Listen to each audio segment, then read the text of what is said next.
Hello and welcome to the Iraqi Dinar channel.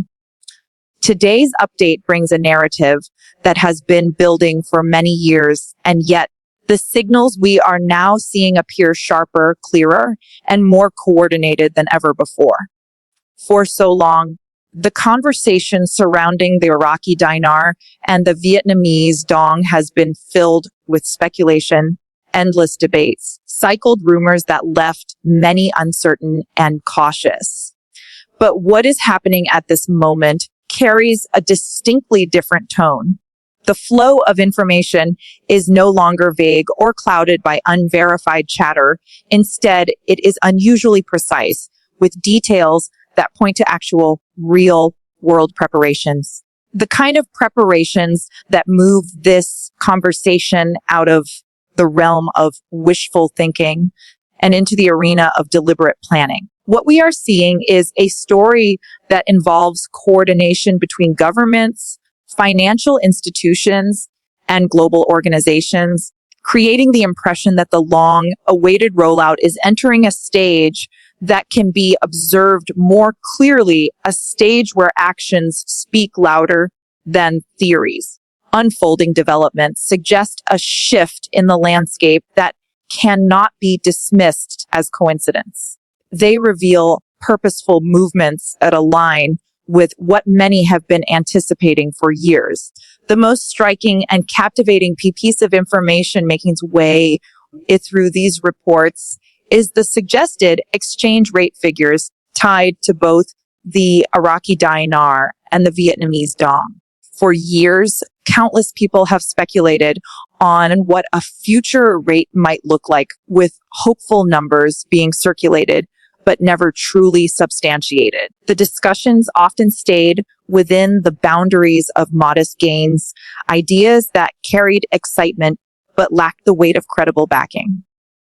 Now, however, reports being circulated indicate far more substantial numbers, with figures falling in the range of $6 to $8. Such numbers represent a dramatic departure from current valuations and speak to the possibility of a revaluation on a scale larger than most were willing to seriously consider in the past. These numbers are not whispered guesses from speculative forums, but are reportedly tied to internal banking data, visible on rate sheets and system entries that are not open to the public, but are critical in determining operational readiness. Presence of these numbers in such tightly controlled environments lends the information a kind of legitimacy that cannot be brushed aside lightly.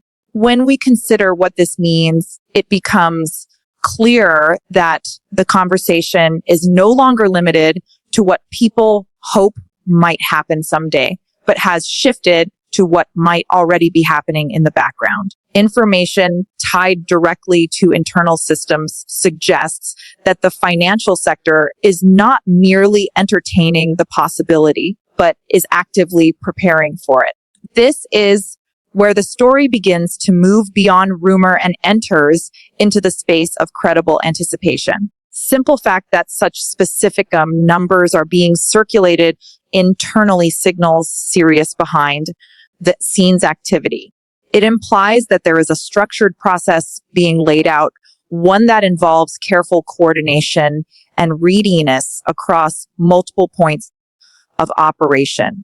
The narrative that has dominated discussions for years now finds itself anchored in something that feels more tangible, more concrete, and more aligned with real movement rather than speculative repetition. This creates an atmosphere charged with expectation, one that hints at the unfolding of an event that has been long anticipated, but rarely felt as close as it does in this moment. What lends a significant weight to this wave of information is its apparent connection to internal banking systems, operational protocols, and rate sheets that circulate only within controlled environments. This is not the kind of data typically associated with speculative discussions or online forums, but rather the type that signals preparation and deliberate organization. The specificity of what is being reported indicates that steps are being taken at the institutional level to prepare for a structured process of currency exchange. It is not being suggested that every ordinary bank branch will participate in these activities, but rather that a more specialized framework is being activated.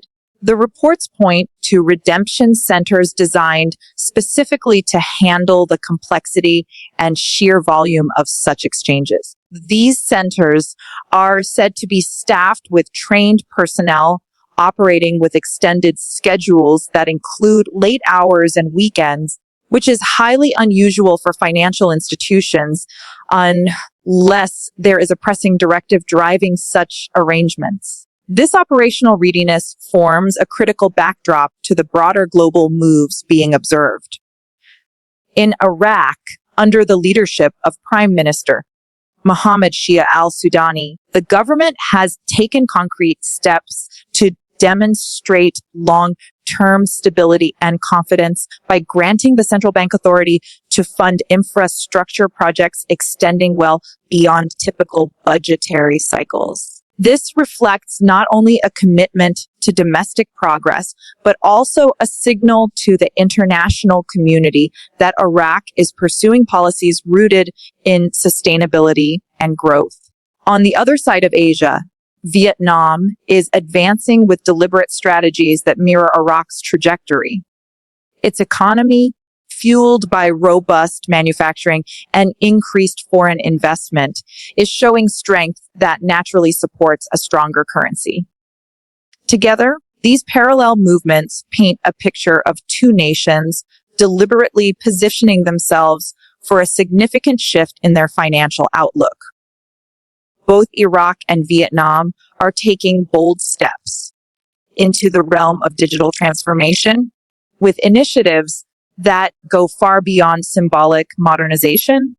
Iraq's move toward a digital dinar represents a complete restructuring of its financial infrastructure, designed to integrate with international standards such as SWIFT and IMF-backed frameworks. This digital shift promises not only greater transparency, but also faster and more secure transactions, features that are critical for attracting foreign investment and building trust within the global financial community.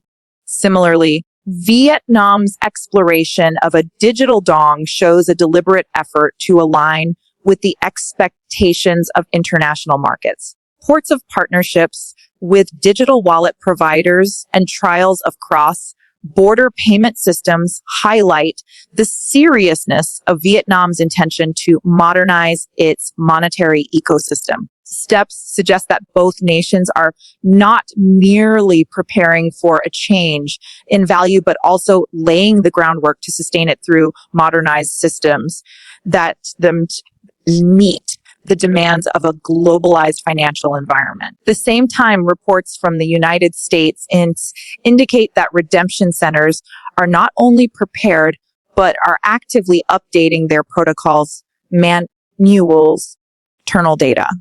The repetition of exchange rate figures in the $6 to $8 range across multiple systems adds to the credibility of the narrative. For holders, this highlights that the process will not be informal or chaotic, but highly structured, with access based on invitations and secured scheduling systems. Larger holders may face additional layers of compliance, reinforcing the seriousness of the operation. In parallel, diversification efforts away from oil dependency and Vietnam's manufacturing-driven growth further strengthen the case for both currencies. Together, these actions create an atmosphere of momentum, credibility, and anticipation that is unlike previous cycles of speculation